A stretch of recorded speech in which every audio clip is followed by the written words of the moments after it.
तो नमस्कार दोस्तों, मैं संदीप। स्वागत है आप सभी का आपके अपने ही चैनल सक्सेस टू पर। दोस्तों, आप लोगों के समस्त फाइनली में सोशोलॉजी यानी कि समाज शास्त्र का पूरा मॉडल पेपर, पूरा का पूरा क्वेश्चन पेपर लेकर आ चुका हूं, जो कि इसी वर्ष का ये मॉडल पेपर है। जिन भी छात्रों की परीक्षा आने वाले दिनों में है सोशोलॉजी यानी कि समाज शास्त्र की, उनके लिए वीडियो बहुत ही महत्वपूर्ण है, क्योंकि उनको इस वीडियो से आइडिया लगेगा कि इस बार 2023 के सेशन में जो समाज शास्त्र का पेपर होता है और कैसा होता है और उसमें क्वेश्चन किस प्रकार के आते हैं। तो नमस्कार दोस्तों, मैं संदीप। स्वागत है आप सभी का आपके अपने ही चैनल सक्सेस टू पर। दोस्तों, आज की इस वीडियो में बात करेंगे जो भी हमारे बीए सेकेंड ईयर के यानी फिर आप कह सकते हैं बीए थर्ड सेमेस्टर के छात्र हैं और उनका सब्जेक्ट सोशोलॉजी है, तो बस आपके लिए ये वीडियो है। आपको मैं गारंटी दूंगा, कुछ नहीं बोलूँगा, सिर्फ एक शब्द बोलूँगा कि अगर आप ये वीडियो पूरा देख लेते हैं तो आपके कम से कम 30 से 35 नंबर कन्फर्म हो जाएंगे गारंटी के साथ। तो चलिए वीडियो शुरू करते हैं। प्रूफ आप देख ही लिए हैं। यहाँ पर 2023 इसी बार का पेपर है और थर्ड सेमेस्टर का है, कोई फेक नहीं है, रियल है 100%। हम आपको लगातार पिछले साल का और इसी साल का भी क्वेश्चन पेपर प्रोवाइड ही कर रहे हैं। तो सबसे पहले इसमें 3 प्रकार के प्रश्न हैं, अति लघुत्तरीय, लघुत्तरीय और दीर्घोत्तरीय। तो एक एक करके हम जानेंगे। यहाँ 75 नंबर का आपका पूर्णांक है और 3 घंटे समय मिलेगा। और एक बात जरूर ध्यान दीजिएगा, पेपर का जो नाम है वो ध्यान दीजिएगा। ये तो सब्जेक्ट हो गया सोशोलॉजी यानी कि समाजशास्त्र, और पेपर का नाम होता है social change and social movement in India. इस बात को जरूर ध्यान रखेंगे, ठीक है। अलग अलग यूनिवर्सिटी से अलग अलग क्वेश्चन पेपर आते हैं और अलग अलग क्वेश्चन भी पूछे जाते हैं, कुछ सिमिलर होते हैं और कुछ अलग होते हैं। तो चलिए उनके बारे में जानते हैं। तो यहाँ पर अति लघुत्तरीय लिखा है, तो अति लघुत्तरीय का पहला क्वेश्चन है कि सामाजिक परिवर्तन को परिभाषित कीजिए, या फिर सामाजिक परिवर्तन की परिभाषा दीजिए, ऐसा प्रश्न हो सकता है, ठीक है। तो ध्यान दीजिएगा और अच्छे से प्रश्न को समझ के उसका उत्तर देने का प्रयास करिएगा, ठीक है। तो चलिए हम कुछ क्वेश्चनों का उत्तर भी बताएंगे और इन सभी का उत्तर कहाँ कहाँ पर मिलेगा वो भी बताएंगे, और कौन कौन से आपकी परीक्षा में इस बार आने के चांस है वो भी हम आपको बताएंगे। इसकी परिभाषा लिखना है कि सामाजिक परिवर्तन, हेडिंग डालना, उसके बाद लिखना है कि समाज के आधारभूत परिवर्तनों पर प्रकाश डालने वाला एक विस्तृत एवं कठिन विषय है। इस प्रक्रिया में समाज की संरचना एवं कार्यप्रणाली का एक नया जन्म होता है। इसके अंतर्गत मूलतः परिस्थिति, वर्ग, स्तर तथा व्यवहार के अनेकानेक प्रतिमान बनते एवं बिगड़ते हैं। समाज गतिशील है और समय के साथ साथ परिवर्तन अवश्य भवी है, ठीक है। मतलब कि समय समय के साथ चेंजेस होते रहते हैं, ये आप सभी को मालूम है। और सामाजिक परिवर्तन आप लोगों के मन में खुद ही समझ में आ गया होगा कि इसका अर्थ क्या हो सकता है। तो इस प्रकार आप इसकी परिभाषा लिख सकते हैं, गूगल पे पढ़ लीजिएगा। और पिछले एक यूनिवर्सिटी में और भी पेपर हुआ था सोशोलॉजी का, उसमें भी ये प्रश्न पूछा गया था, ठीक है। और इसमें भी पूछा गया है। कुछ क्वेश्चन उसी में से इसमें आए हैं। देखिए कुछ क्वेश्चन है, सारे नहीं है लेकिन कुछ क्वेश्चन ऐसे हैं जो पिछले मतलब कि एक यूनिवर्सिटी में पेपर हुआ था उसमें भी पूछे गए थे, और एक यूनिवर्सिटी का ये पेपर है उसमें भी पूछे गए हैं। क्रांति क्या है इसके बारे में आपको बताना है, ठीक है। क्रांति यानी कि रिवोल्यूशन, ठीक है। क्रांति अधिकारों या संगठनता, ठीक है, अधिकारों या संगठनात्मक रचना में होने वाला एक मूलभूत परिवर्तन है जो अपेक्षाकृत कम समय में ही घटित होता है। मानव इतिहास में अनेक क्रांतियां घटित होती आई हैं और वह पद्धति, अवधि व प्रेरक वैचारिक सिद्धांत के मामले में काफ़ी भिन्न है। तो आप इस प्रकार इसकी परिभाषा लिखेंगे। ये भी प्रश्न महत्वपूर्ण है, टॉप लेवल का, ये भी टॉप लेवल का, इसको भी पढ़िएगा, ठीक है। सूचना प्रौद्योगिकी, ये लेटेस्ट क्वेश्चन है, ये नया ऐड किया है, पिछले 2-3 साल से क्वेश्चन आ रहा है इंफॉर्मेशन टेक्नोलॉजी के बारे में, क्योंकि आप सभी को मालूम कि डे बाय डे टेक्नोलॉजी बढ़ती ही जा रही है, इम्प्रूवमेंट ही हो रहा है टेक्नोलॉजी में। तो ये क्वेश्चन बनता ही है और आने वाले दिनों में भी ये प्रश्न आएगा। हो सकता है कि आपको सारे क्वेश्चन जो है वो थोड़ा अच्छे से ना दिखे, तो अपनी वीडियो की जो क्वालिटी है वो 3 डॉट पे जाके, 3 डॉट जैसे यूट्यूब पे बने रहते हैं ना, इस पर क्लिक करेंगे तो आप लोगों को समझते हैं हाई मतलब कि हाई क्वालिटी आ जाएगा। तो उस पर क्लिक करके आप लोग उसकी हाई क्वालिटी कर लीजिएगा तो आपको क्लियर दिखेगा, ठीक है क्वेश्चन। तो इसकी परिभाषा लिखना है कि प्रौद्योगिकी से सूचना प्रौद्योगिकी, हेडिंग डालना है। उसके बाद लिखना आंकड़ों की प्राप्त सूचना, संग्रह, सुरक्षा, परिवर्तन, आदान प्रदान, अध्ययन, डिजाइन आदि कार्यों तथा इन कार्यों के निष्पादन के लिए आवश्यक कंप्यूटर, हार्डवेयर एवं सॉफ्टवेयर अनुप्रयोगों से संबंधित है, जिसे हम सूचना प्रौद्योगिकी कहते हैं।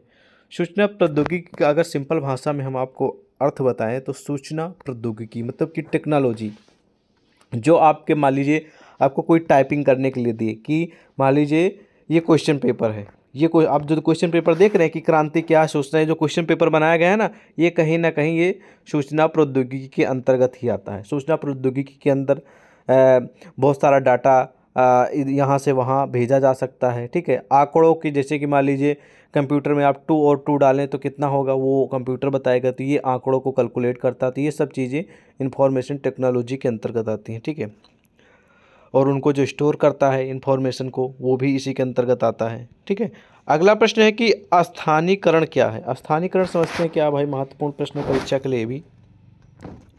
तो अनेक स्थानों पर फैले हुए कार्यों, शक्तियों आदि को नियंत्रित करके एक स्थान या केंद्र में सीमित करना। ठीक है, इसे ही हम स्थानीयकरण कहते हैं। या फिर स्थान विशेष तक सीमित रखना, विस्तृत ना होने देना, इसे हम स्थानीयकरण कहते हैं। ठीक है, अगला प्रश्न आप लोगों के समझते हैं कि ध्यान से समझेंगे और बहुत महत्वपूर्ण है आपकी परीक्षा के लिए, अक्सर परीक्षा में आता रहता है ये प्रश्न कि सोशल मूवमेंट इन इंडिया पुस्तक के लेखक का क्या नाम है। ठीक है, सोशल मूवमेंट इन इंडिया, इतना। ठीक है, ये पुस्तक है, इसके लेखक कौन है। ठीक है, आपको बताना है। तो इसके लेखक जो हैं वो डॉक्टर गोपाल कृष्ण अग्रवाल जी हैं। कौन है? डॉक्टर गोपाल कृष्ण अग्रवाल जी हैं। ठीक है, जो कि कुमाऊं विश्वविद्यालय नैनीताल के समाजशास्त्र विभाग के सेवानिवृत्त आचार्य भी हैं। ठीक है, आचार्य हैं। ठीक है, याद रखेंगे, महत्वपूर्ण प्रश्न है परीक्षा के लिए, तो इसको भी ध्यान रखिएगा। नेक्स्ट प्रश्न की ओर बढ़ते हैं।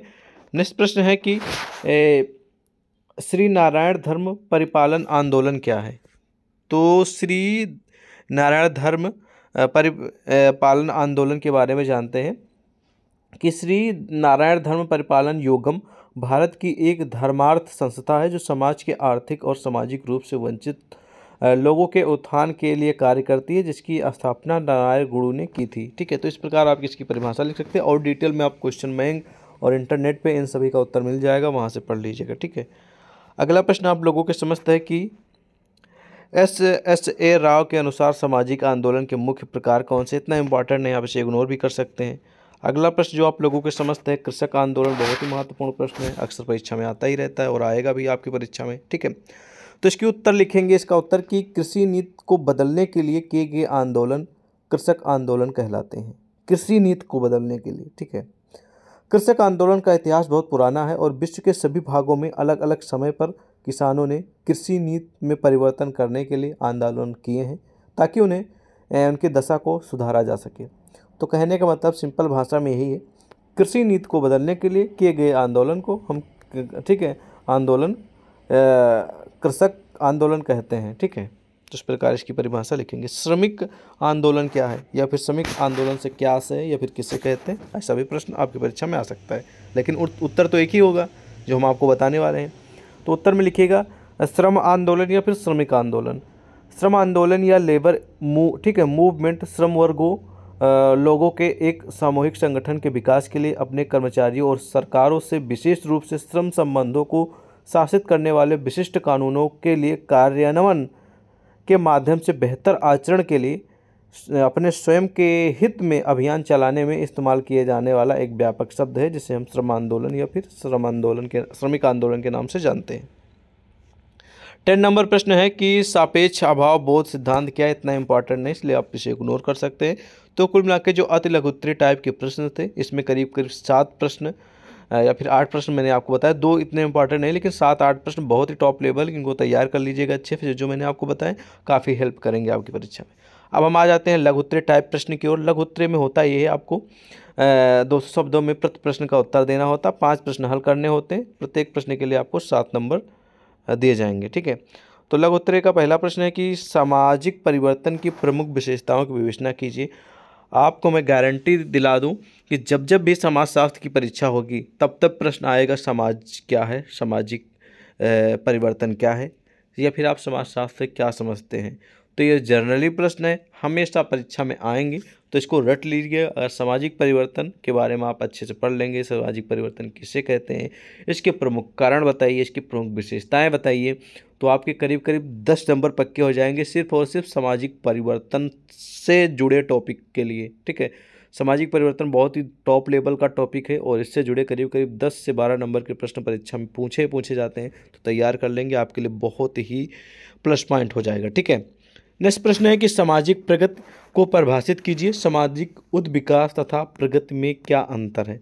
सामाजिक प्रगति प्रगति का मतलब आप लोग समझ रहे हैं, प्रगति मतलब कि वो तीव्र गति से, मतलब कि डे बाय डे इम्प्रूवमेंट हो रहा है उसमें, ठीक है, ठीक है, चेंजेस आ रहे हैं, उसके बारे में आपको लिखना है। और सामाजिक उद्विकास तथा प्रगति में क्या अंतर है, सामाजिक उद्विकास तथा सामाजिक प्रगति में क्या अंतर है, ये भी आपको डिफाइन करना है। कहीं ना कहीं परीक्षा के लिए महत्वपूर्ण है। हो सकता है आपकी परीक्षा में आ जाए सामाजिक उद्विकास किसे कहते हैं, या परीक्षा में आ जाए कि सामाजिक प्रगति किसे कहते हैं। तो बहुत ही टॉप लेवल का प्रश्न है, आगामी परीक्षा के लिए बहुत हेल्पफुल है। तो प्रिपेयर करके जाएंगे तो आपको काफ़ी हेल्प मिलेगी, ठीक है।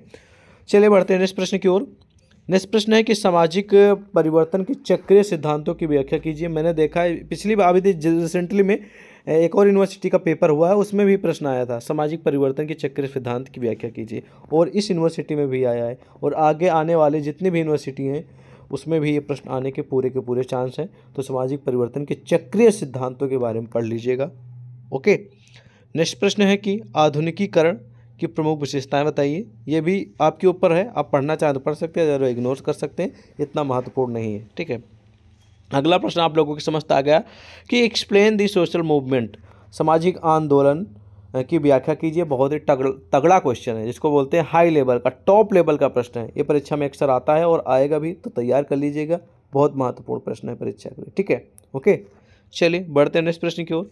नेक्स्ट प्रश्न आप लोगों की समझता है कि संसाधन संबंधी, ठीक है, संसाधन लामबंदी से, ये इतना इंपॉर्टेंट है, इसे पहले इग्नोर कर देते हैं क्योंकि इतना इंपॉर्टेंट है नहीं। अगला प्रश्न है कि टॉप लेवल का है कि क्रांतिकारी आंदोलन पर एक संक्षिप्त टिप्पणी लिखिए। हो सकता है आपके समझ में प्रश्न ना आए, लेकिन हम आपको बोल के समझा दे रहे हैं प्रश्न के बारे में, और ये पूरी की पूरी PDF हम आपके पास शेयर कर देंगे टेलीग्राम पे, तो वहाँ पर आपको पूरा क्लियर दिख जाएगा, ठीक है।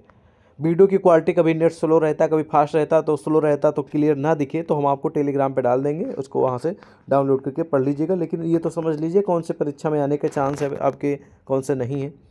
तो ये प्रश्न इंपॉर्टेंट है, परीक्षा में आने के चांस है, इसको तैयार कर लीजिएगा, ठीक है। 8 नंबर।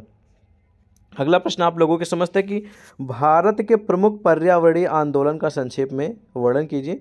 तो भारत में पर्यावरण से जुड़ा एक आध क्वेश्चन आता है, हमेशा नहीं आता लेकिन कभी कदार आ जाता, तो तैयार कर लेंगे तो आपके लिए बढ़िया रहेगा, प्लस पॉइंट रहेगा, ओके।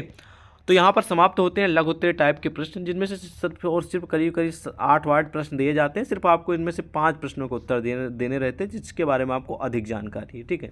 तो चलिए बढ़ते हैं हम दीर्घ उत्तरीय प्रश्नों की ओर। दीर्घ उत्तरीय में होता ये है कि आपको 4 प्रश्न दिए जाते हैं और बोला जाता है कि सिर्फ 2 प्रश्नों का उत्तर देना है, मतलब कि जिसके बारे में आपको अधिक जानकारी है।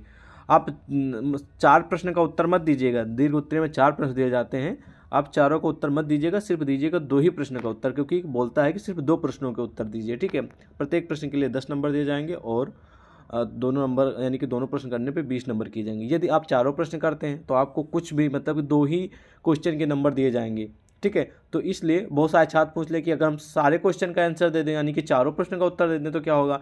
तो मैं आपको बता दूं, चारों प्रश्न का उत्तर देने से आपको कोई फायदा नहीं, सिर्फ 2 ही के नंबर मिलेंगे। वो भी आपका टाइम, जब 4 प्रश्न हल करेंगे तो आप सिर्फ 2 ही के नंबर मिलेंगे, 2 का जो टाइम है वो वेस्ट जाएगा, मेहनत बेकार जाएगी। इसलिए ध्यान रखेंगे, 2 ही प्रश्न का उत्तर देंगे।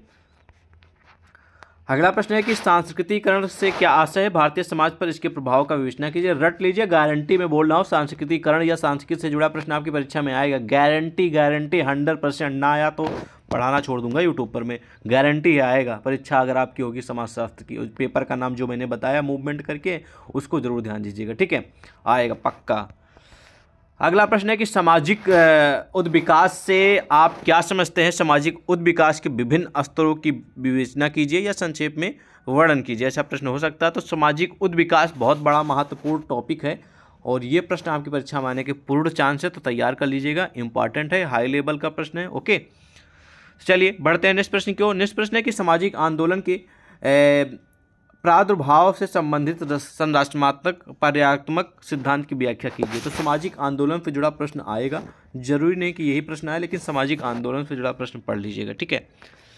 अगला प्रश्न है कि समाज सुधार आंदोलन क्या है, भारत में 19वीं शताब्दी के समाज सुधार आंदोलन की विवेचना कीजिए। टॉप लेवल का क्वेश्चन है, आपकी परीक्षा में आएगा, समाज सुधार आंदोलन क्या है, इसके बारे में एक्सप्लेन कीजिए, और 19वीं शताब्दी में समाज सुधार आंदोलन जो चलाया गया था, इसकी विवेचना करना है आप लोगों को, ठीक है।